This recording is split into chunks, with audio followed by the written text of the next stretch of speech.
So today I'm going to teach you how easy it is to cook a roast pork in your air fryer. Doesn't it sound absolutely amazing? So welcome back, my name is Lee. I do a lot of from scratch cooking. Today I'm going to show you how to cook the most amazing pork in the air fryer. And what I love about this is when you're cooking in like a standard oven and everything, sometimes your pork just does not get nice and crackled and everything. And cooking in the air fryer just makes it so much easier. So I'm going to show you my tips on how to get the most amazing roast pork in the air fryer. So some things you're going to have to keep in mind if you're going to cook this in your air fryer is the size of your air fryer. So I have a Cuisina little air fryer oven. I almost use this air fryer for almost everything, and I don't use my domestic oven too much now. If I'm doing a full roast and everything, I will use this oven, but half the time I find my roast doesn't crackle in this, and that's because that's a gas oven. Gas has like a wetter, softer heat to it compared to electric, which is very dry and works really good with crackle.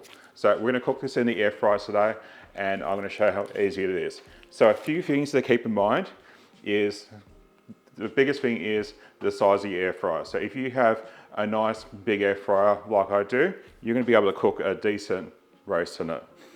If you have a smaller air fryer, you're going to have to get something that's going to probably fit that size. So just keep that in mind. So I have a Lion pork roast here. I find these are the best for getting crackle on them. You can do a leg roast as well, but I find a Lion roast has kind of like a cleaner taste to it. Just sound weird, but that's what I think anyway. So I'm going to show you the first thing we're going to do before we actually cook this. So the first thing we're going to do is, probably the day before, we're going to take this out of the wrapper.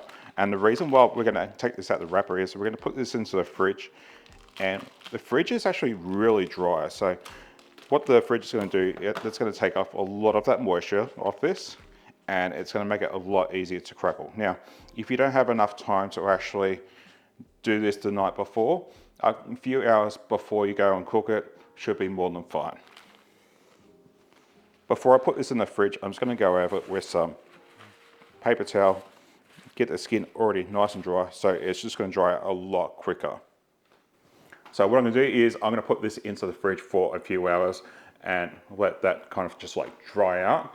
Ideally, you want to put it in the fridge overnight and let that really dry out, but if you don't have enough time, a few hours is just more than fine.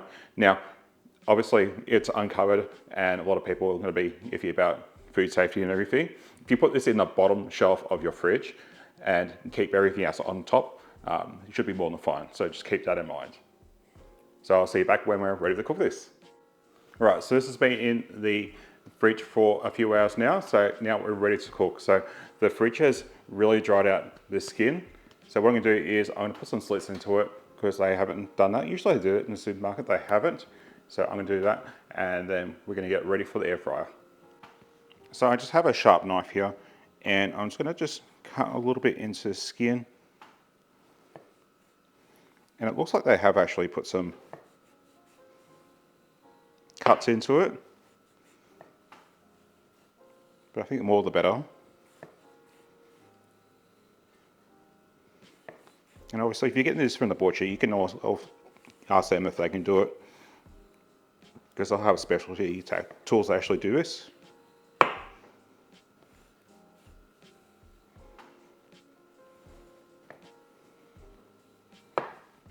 Just like that, nothing special. And so next we're going to cover this with some olive oil. I just use olive oil for everything. And it's just in a spray bottle, which is awesome.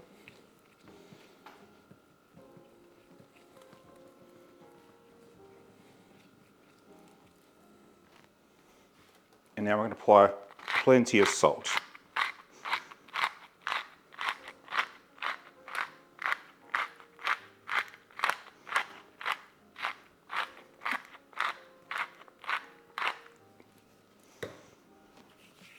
And we're just going to rub that into all those grooves and everything, just so all that fat will render down nicely and give us our beautiful, crispy crackling that everyone loves. So I have my air fryer back here. I'm just going to put this onto the air fryer rack like so. Put some water in the bottom. That way, all the fat and all the drippings on the bottom there aren't going to catch, and it's not going to almost start a fire or smoke out your kitchen or anything like that. So just a little bit in the bottom there. If you have one of those drawer type, you should be able to put some liquid down the bottom there, no issues. And then I'm going to put this into the air fryer. So this is my Cuisina air fryer. I've been using this for I think about 4 years. I absolutely love it.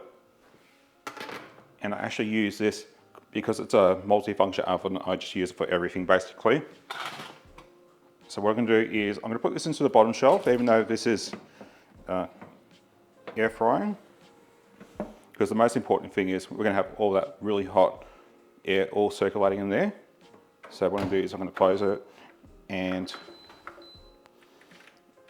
we're going to go to air fry, and we're just going to put it on 180 degrees, and I'm just going to put it on as long as it will go. So I think it's only going to go for about an hour, which I'll just have to restart it later or make it a bit longer. You'll just need to check your manual and just see if your air fryer allows you to use it for extended periods, such as like maybe an hour and a half, 2 hours, just because some of those plastic ones might not be made for it. And then we can hit start, and I'll check it within maybe an hour to see how it's crisping up. So about every half an hour, just give it a good check. So you can see now we're starting to get some nice bubbles on this, which means this is going to crisp up just beautifully. The other thing I'm just going to check as well is just want to make sure this water in the bottom is just kept up. And just a little bit more water. That's just going to stop it from catching, so we're not going to smoke out the house. All right, I think that's going to go probably for about another hour.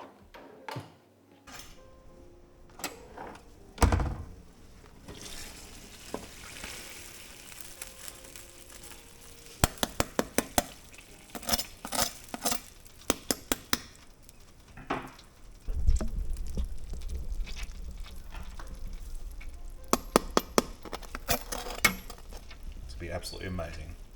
All right, and here we go. This went for an hour and a half in the air fryer at 180 degrees Celsius, and doesn't that look absolutely amazing? Listen to this. It's all crackle, which is absolutely amazing. And sometimes you really can't get that in a gas oven. And look, if you have to cook in your gas oven, you can always finish this off in your air fryer as well, just to get it properly crispened up. We're going to slice into it and give it a go. All right, so let's slice into this and give it a go. So what I have here is just a serrated knife. This works really good with slicing into crackle.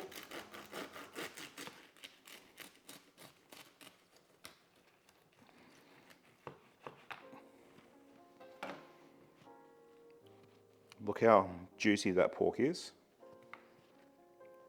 And the crackle right round, all nice and crispy. Let's give it a go.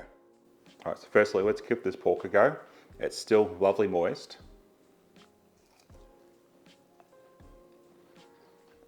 Nothing beats a really good roast pork, and honestly, it's my favorite meat as it goes for the festive season. I prefer it over chicken and everything, so absolutely amazing. Let's give this crackle a go.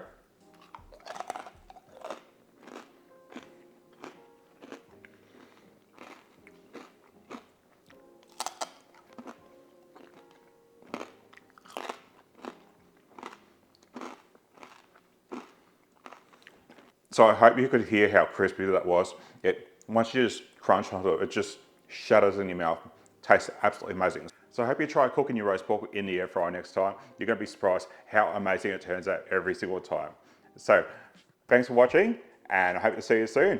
Bye.